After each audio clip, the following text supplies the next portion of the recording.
함께 요한복음 5장 15절에서 18절까지의 말씀을 봉독할 때 하나님의 말씀에 경청하십시오.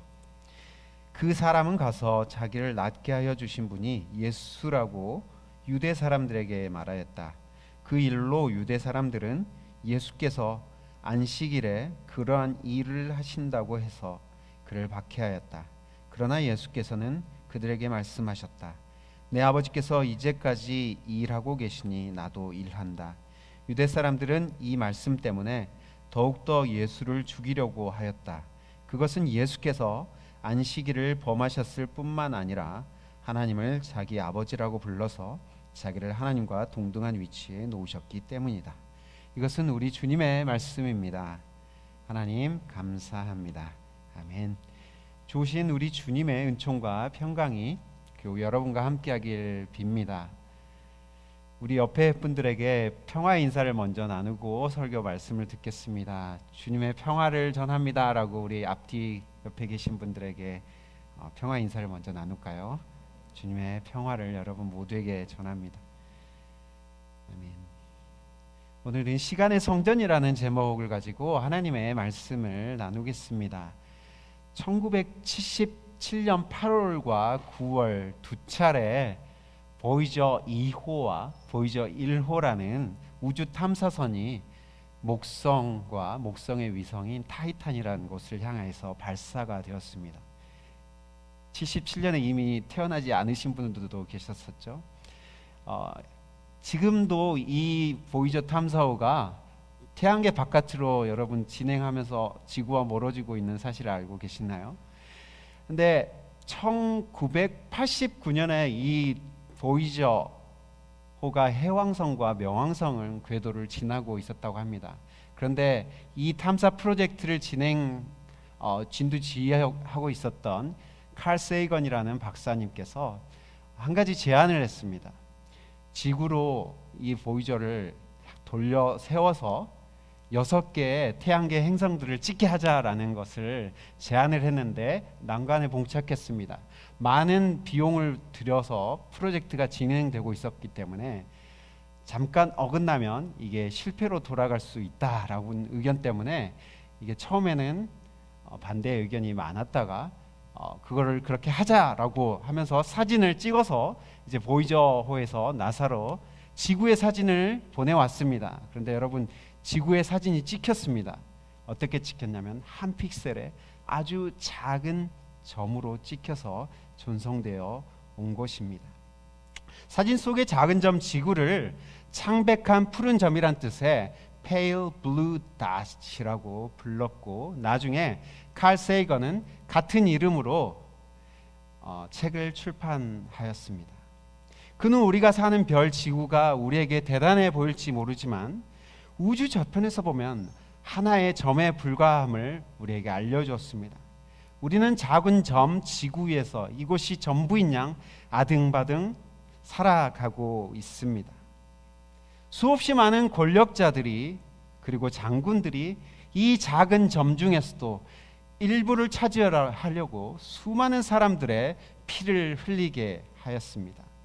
칼 세이건은 위대한 척하는 우리의 몸짓, 스스로 중요한 존재라고 생각하는 우리의 믿음, 우리가 우주에서 특별한 위치를 차지하고 있다는 망상은 저 창백한 파란 불빛 하나만 봐도 그 근거를 잃게 될 것이라고 우리에게 말해 주었습니다.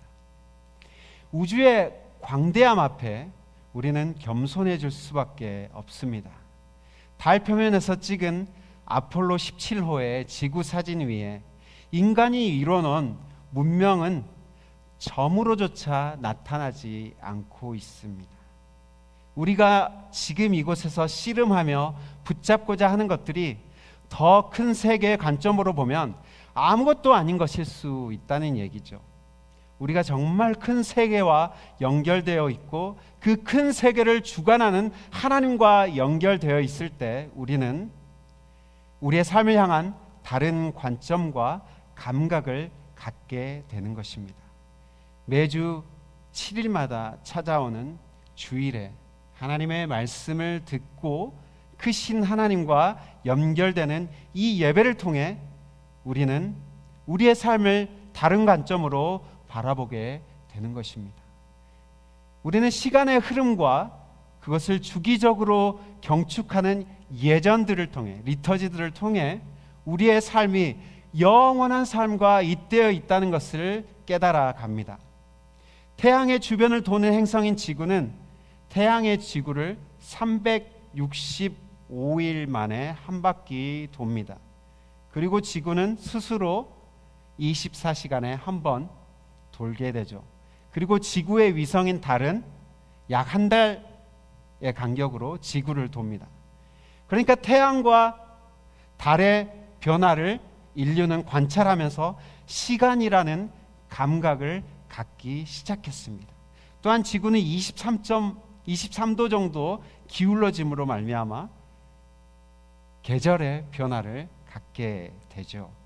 지구의 이러한 움직임을 통해서 시간의 변화는 일어나고 우리는 다양한 변화들을 통해 시간의 감각을 갖습니다. 그리고 시간 변화 너머에서 온 우주를 주관하고 다스리시는 창조주의 손길이 숨어 있음을 우리는 느끼게 됩니다. 유대인들은요, 농경 문화를 기반으로 하여서 시간의 흐름 위에 자신들의 역사적인 경험을 덧입혀서 삶을 경축해 오고 있다라고 제가 말씀드렸죠. 그들의 다양한 명절들은 농경 문화의 축제일과 연결되어 있었습니다. 시간의 흐름을 통해 하나님을 감각하도록 그들은 계속 역사 안에서 돕고 있었던 것이죠. 안식일이야말로 시간을 거룩하게 함으로써 하나님을 감각하고 경축하도록 고안된 매우 특별한 제도였습니다. 여러분, 기술 문명이라는 것이 인간이 공간을 정복하여 이뤄낸 것이라 할 수 있습니다.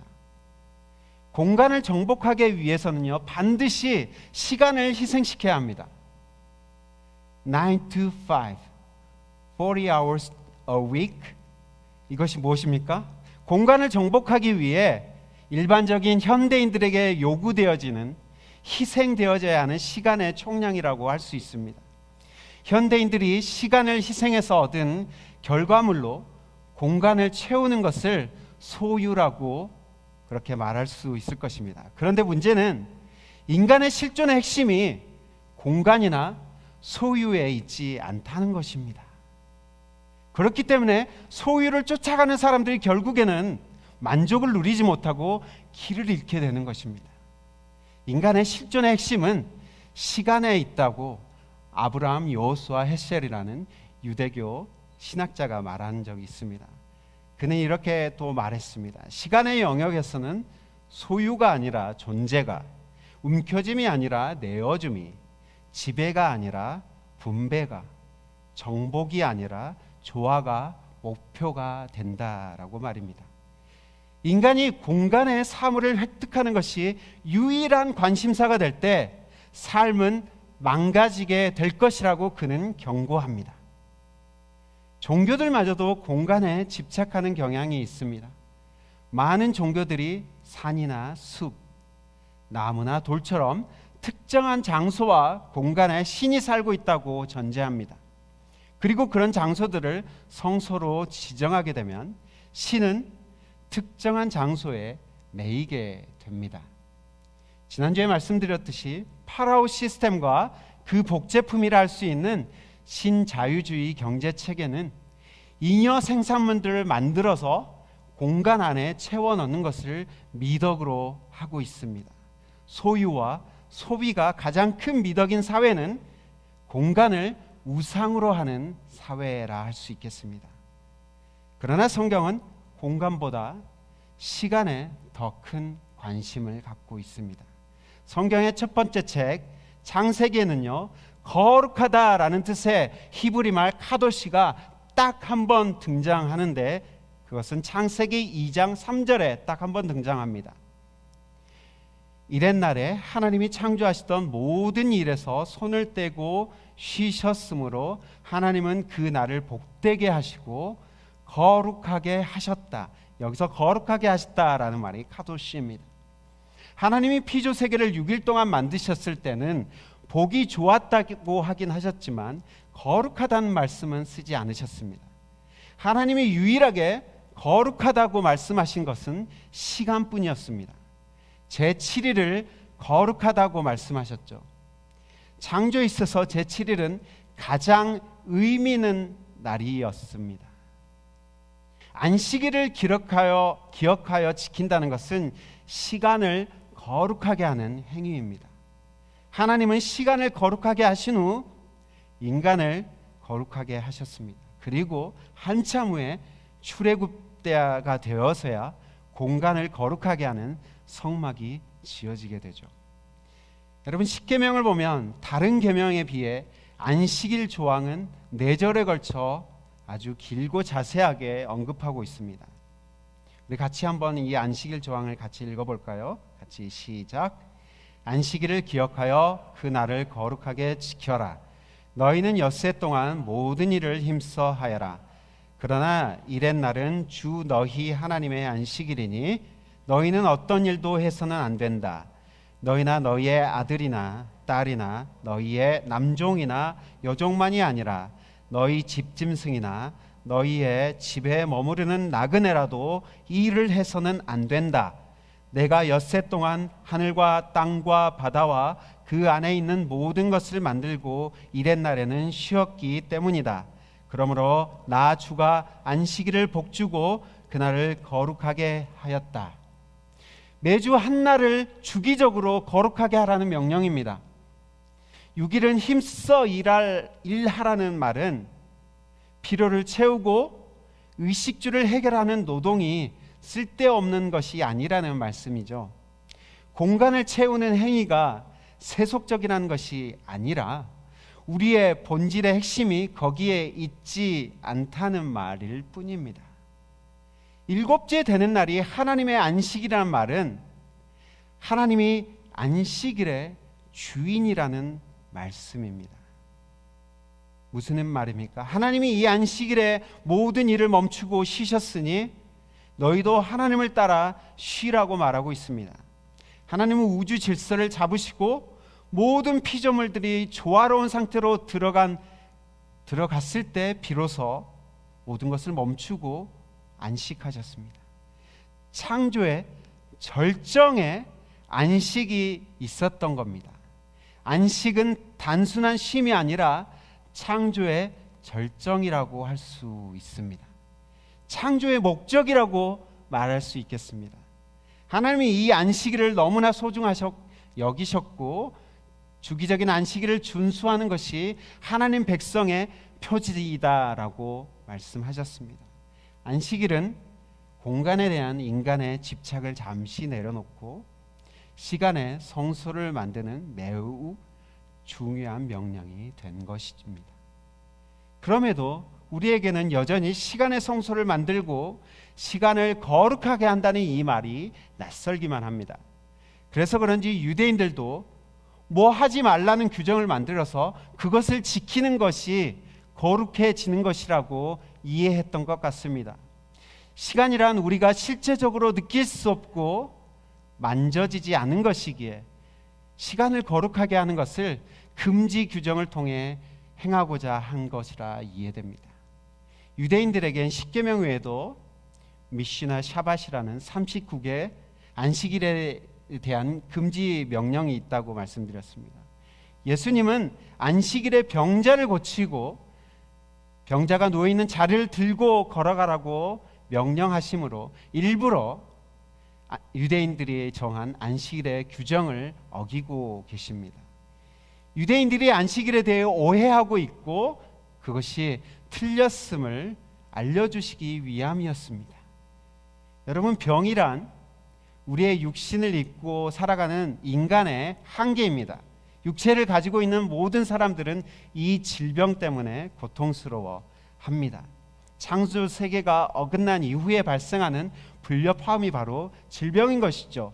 안식일에 병자를 치유했다라는 것은 안식일에도 행하시는 착한 일로 묘사되고 있습니다. 안식일은 단순히 아무것도 행하지 않는 날이 아닙니다.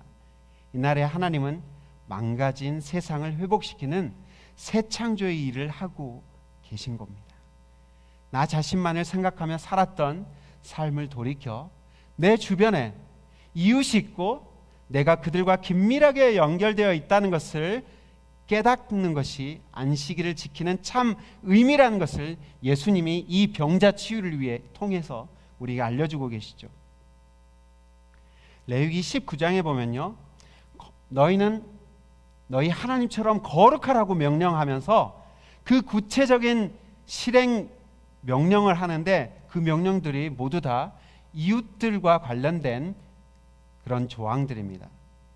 거룩한 삶을 어떤 금지 명령으로 말하는 것이 아니라 이웃들과 연결됐고 그들을 위한 섬김과 사랑의 삶, 그것이 곧 거룩한 삶이다라고 묘사했습니다. 다른 말로 이웃들을 위해 싹쓸이하지 않고 남겨두는 삶이 거룩한 삶이다라고까지 얘기하고 있습니다.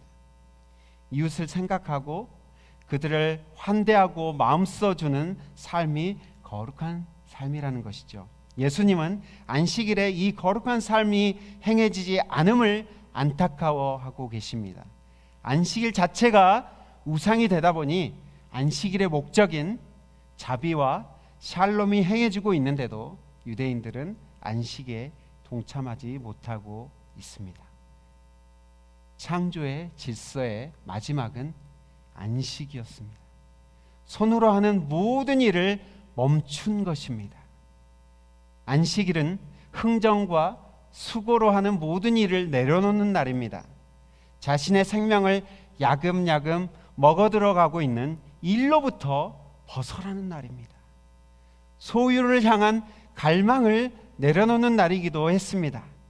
이날에 우리는 모든 일을 멈추고 세계는 이미 창조되었으며 인간의 도움 없이도 잘 돌아간다는 것을 즐기는 시간입니다.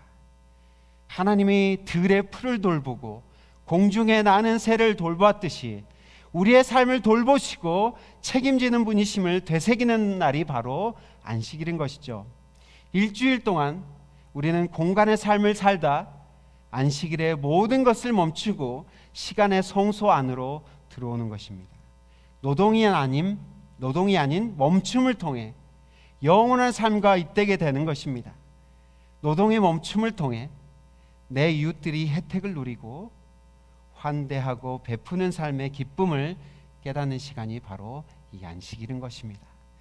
어떤 사람들은 노동을 효율적으로 하기 위해 막간의 시간이 필요하고 쉼이 필요하다는 원리로 안식일을 설명하려고 하기도 합니다. 하지만 그것은 노동이 목적이 되고 안식을 노동을 위한 한여쯤으로 생각하는 약간 위험한 생각일 수 있습니다. 오히려 평일이 안식일을 위해 있는 것입니다. 안식일은 시간의 막간이 아니라 시간의 절정이라 할 수 있습니다. 예수 그리스도를 믿는 기독교가 유대교에서 떨어져 나오면서 기독교인들은 주일을 안식일로 새롭게 인식해오고 있습니다. 죽음을 이기고 새 생명을 얻으신 주님의 부활을 기념하기 위해 우리는 일요일을 안식일로 새롭게 해석하고 받아들여 온 것이죠. 유대교의 금요일 저녁이든 기독교의 주일 아침이든 안식일의 그 취지와 목적은 동일합니다. 안식일은 노동을 멈추고 시간의 성소 안으로 들어가는 것입니다. 시간이야말로 우리 존재의 핵심이라는 것을 인식하고 영생을 허락하신 하나님의 영원한 시간에 우리를 잇대는 예식이 바로 안식일입니다. 육체 노동을 멈추고 우리의 영혼을 돌보는 시간이 바로 안식이라 할 수 있겠습니다. 육신을 위한 삶을 멈추고 마음과 영을 돌보는 시간이라 할 수 있습니다. 우리는 우리가 안식일을 지킨다라고 생각하지만 그 반대입니다. 안식일이 오히려 우리를 지켜주는다는 것을 잊지 말아야 합니다. 매 주일마다 기념하는 시간의 축제는 우리를 하나님의 사람으로 빚어가게 되며 영생을 갈망하는 존재로 빚어가게 되는 것이기 때문입니다. 시간을 경축하는 이날에 하나님은 평온, 고요, 평화, 휴식을 창조하십니다. 이날만은 모두가 공간이 빚어지는 속박에서 벗어나 시간의 경축 속에서 자유를 맛보게 됩니다. 아까 읽어드린 출애굽기 20장 말씀에 너희나 너희의 아들이나 딸이나 너희의 남종이나 여종만이 아니라 너희 집짐승이나 너희 집에 머무르는 나그네라도 일을 해서는 안 된다라고 말하고 있죠. 안식일 규정에는요, 안식일의 혜택을 가족과 이웃과 심지어 가축까지 모두 누려야 한다고 명확하게 기록하고 있습니다. 안식일이 잘 지켜짐을 통해 모든 사람이 고요하고 평안한 분위기 속에서 평화를 누리고 휴식을 가질 수 있게 된다는 말씀입니다. 저는 어린 시절 일요일, 그러니까 주일이 무척 기다려지는 한 사람이었습니다. 다른 고상한 이유가 있어서가 아니라 이날에는 주일 오전에 농사일을 쉬기 때문입니다. 물론 부모님께서는요, 주일에도 열심히 농사일을 멈추지 않으셨습니다. 그럼에도 자녀들에게만은 너희가 주일 오전에 열심히 교회를 다녀라고 그렇게 권면하셨습니다. 아버지는 자신은 교회를 안 다니셨지만 저희 자녀들에게는 열심히 교회를 다니게 하셨습니다. 그리고 어른 예배 때 어머니께서 예배에 참석하셨기 때문에 주일 오전 시간은 온전히 쉬는 시간이 되었던 것입니다. 너희 아들이나 딸이나 일을 해서는 안 된다는 이 느낌이 무슨 느낌인지 저는 그때 몸소 체험했습니다. 일의 멈춤이 공동체에 주는 혜택과 이익을 저는 어린 나이에 벌써 깨우쳤던 겁니다. 일주일에 하루 나의 영혼을 돌보고 나의 존재의 본질을 기억하고 기념하고 경축하는 리터지를 우리는 반드시 만들어야 합니다. 유대인들은요, 지금도 금요일에 해가 지면 안식일의 기념을 시작합니다. 유대인들의 개념에 하루의 시작은 해가 지는 그때가 바로 하루의 시작이기 때문이죠. 그리고 안식일이 시작되면 온 가족이 안식일 만찬 식탁을 시작합니다. 그리고 안식일 식탁에는 항상 안식일을 기념하는 포도주가 놓이게 됩니다. 촛불을 켬과 동시에 기도문을 외우고 그 시간을 축성하게 됩니다. 그리고 그 다음 날 토요일 오전이 되면 모두 다 회당에 가서 하나님의 말씀을 듣고 돌아와 토요일 오후까지 잠을 자거나 또 경건한 책을 읽거나 하면서 그 오후 시간을 즐깁니다. 그리고 토요일 저녁 해가 지면 촛불을 켜고 기도문을 읽음으로 그 안식일을 마무리하게 하는 이 리터지를 그들은 일주일마다 계속 반복하는 것이죠. 우리는 어떻습니까? 주일 예배는 안식일에 가장 중심에 있는 중요한 예식으로 여기고 우리는 모두 다 함께 예배 자리로 주일마다 나옵니다.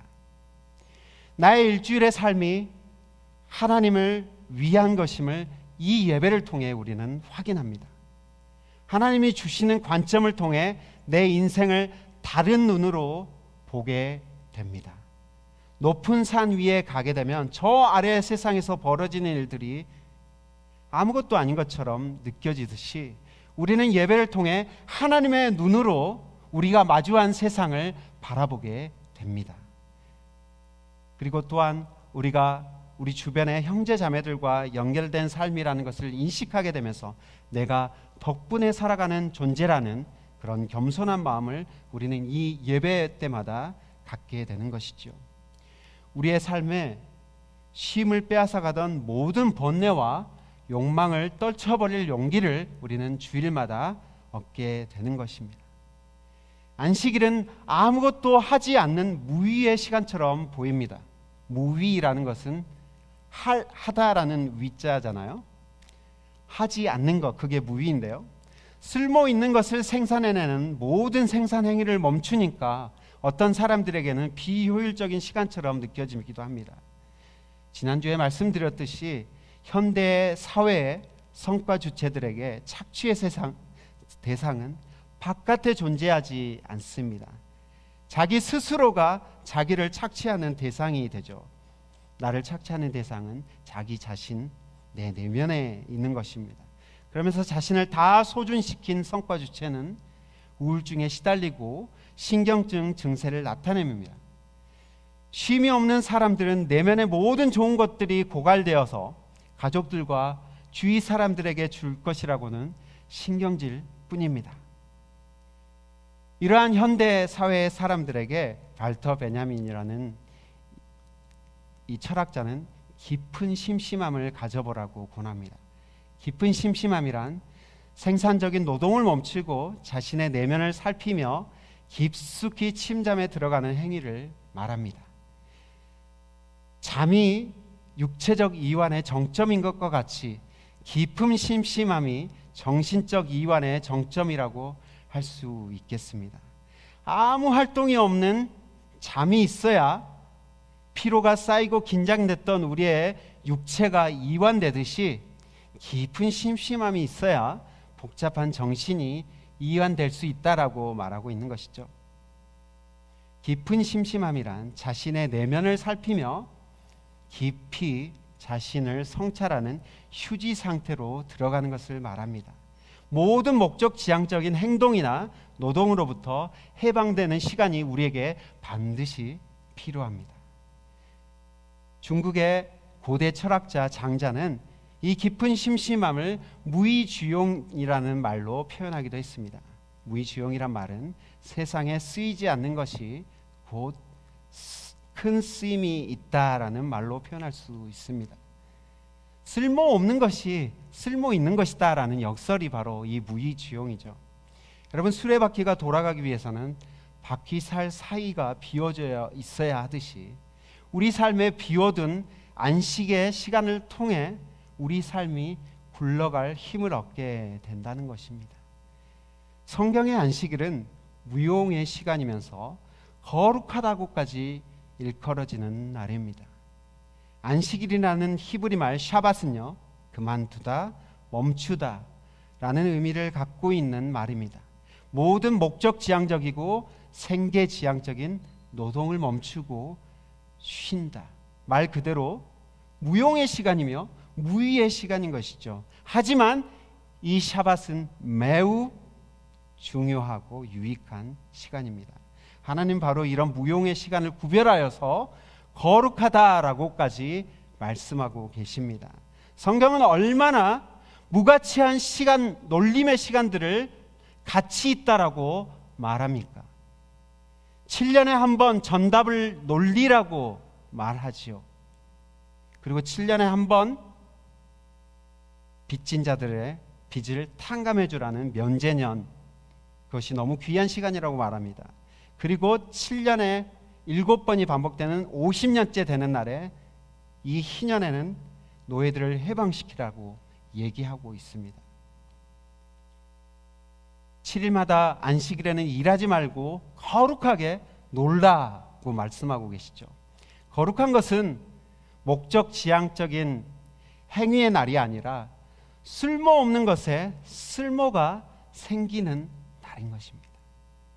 안식일은 내 자신을 향해 모질게 내리쳤던 채찍을 거두는 시간이며 내 영혼을 돌보는 시간입니다. 쓸모없어 보이는 깊은 심심함이 멈춰있던 우리의 삶의 수레바퀴를 다시 굴릴 것을 믿고 멈춰보는 시간인 것이죠. 주일 예배 외에도 주일에 행하는 여러분들만의 안식의 리터지를 한번 만들어 보시길 바랍니다. 안식일마다 10분에서 30분의 시간을 떼어내서 성경을 읽는다든지 그동안 못 읽었던 경건서적을 읽어보는 것도 좋은 방법일 수도 있습니다.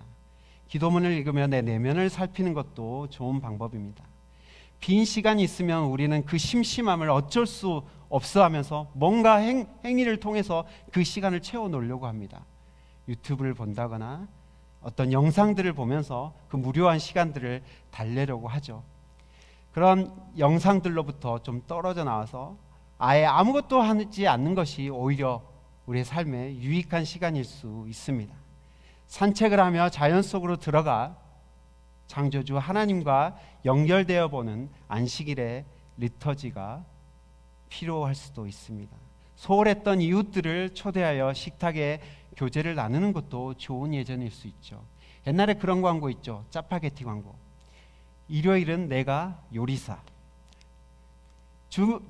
주중에 열심히 일한 아내를 위해서 일요일에는 당신 좀 쉬어 하면서 아빠들이 좀 음식을 한다든지, 이웃들을 위해 그리고 내 가족들을 위해 일요일 시간을 사용하는 것도 어떤 안식일만의 좋은 리터지일 수도 있습니다.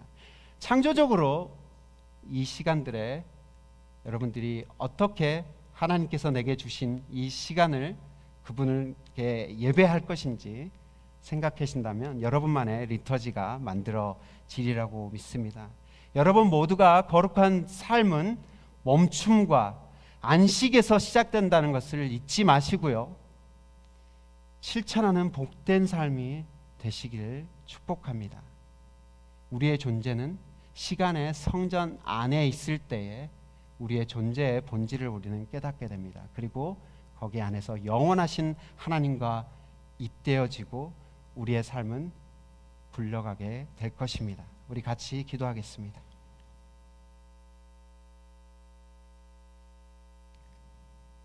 살아계신 아버지 하나님, 멈춤이 우리의 삶의 축복이고 또한 거룩한 행위란 것을 우리가 자각하고 하나님 안에서 주기적인 멈춤의 예식을 가질 수 있도록 도와주시옵소서. 주님, 우리가 주님 안에서 멈출 때에 영원한 시간 안에 우리가 잇대어 있음을 감각하며 살아갈 수 있도록 도와주시옵소서. 감사하며 예수 그리스도의 이름으로 기도합니다. 아멘.